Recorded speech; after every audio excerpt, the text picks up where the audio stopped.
umaga. Dito po tayo ngayon sa bayan ng Pamulong, Cagayan. Ito po yung pinakasentro ng bayan.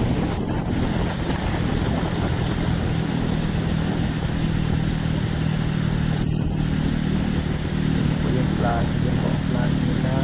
Wala pang katao-tao. Tapos ito po yung Seymour. Sarado pa kasi maaga. 6 ng umaga.